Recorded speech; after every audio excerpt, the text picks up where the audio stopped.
Hindi cinema की दिग्गज गायिका स्वर कोकिला लता मंगेशकर की आवाज का हर कोई दीवाना रहा है। आज भी लता जी की आवाज फैंस सुनने को बेकरार रहते हैं। लता मंगेशकर ने बॉलीवुड की कई फिल्मों में अपनी आवाज दी है। उन्होंने जिस जिस गाने को गाया है वो सुपर हिट भी साबित हुआ है।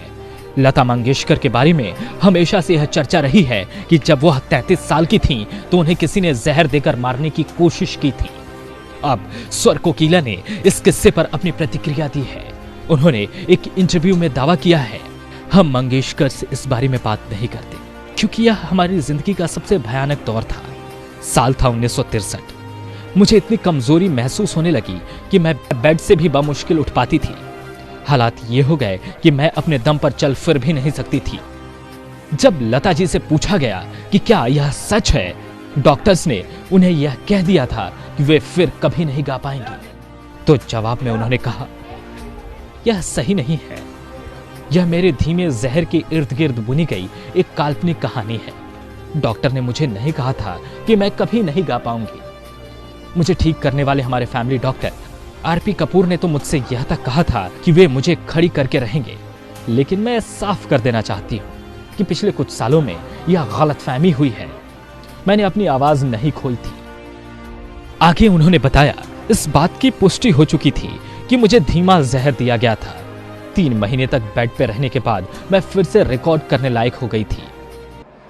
इस हादसे के बाद लता जी ने जो पहला गाना गाया था वो था कहीं दीप जले कहीं दिल। ये गाना इतना हिट हुआ था कि इस गाने ने फिल्म फेयर अवार्ड जीता था। इस बारे में उन्होंने बताया, हेमंता घर आए, मेरी माँ की इजाजत लेकर मुझे रिकॉर्डिंग के लिए ले गए। उन्होंने माँ से वादा किया कि किसी भी तरह के तनाव के लक्षण दिखने के बाद वे तुरंत मुझे घर वापस ले आएंगे। किस्मत से रिकॉर्डिंग अच्छे से हो गई। मैंने अपनी आवाज नहीं खोई थी। जब लता जी से पूछा गया कि कभी इस बात का उन्हें पता चला कि उन्हें जहर किसने दिया था, तो उन्होंने जवाब में कहा, जी हाँ, मुझे पता चल गया था, लेकिन हमने कोई एक्शन नहीं लिया क्योंकि हमारे पास उस इंसान के खिलाफ कोई सबूत नहीं था। आपको बता दें कि इस साल लता मंगेशकर अपना 91वां जन्मदिन मना रही हैं। लता ने अपने जीवन में कई उपलब्धियों को हासिल किया है। हालांकि बचपन में उन्हें काफी संघर्षों का सामना करना पड़ा था। तब वह मात्र 13 साल की थी। तभी दिल का दौरा पड़ने से उनके पिता का निधन हो गया था। उसके बाद लता ने अपने पूरे परिवार की जिम्मेदारी संभाल ली।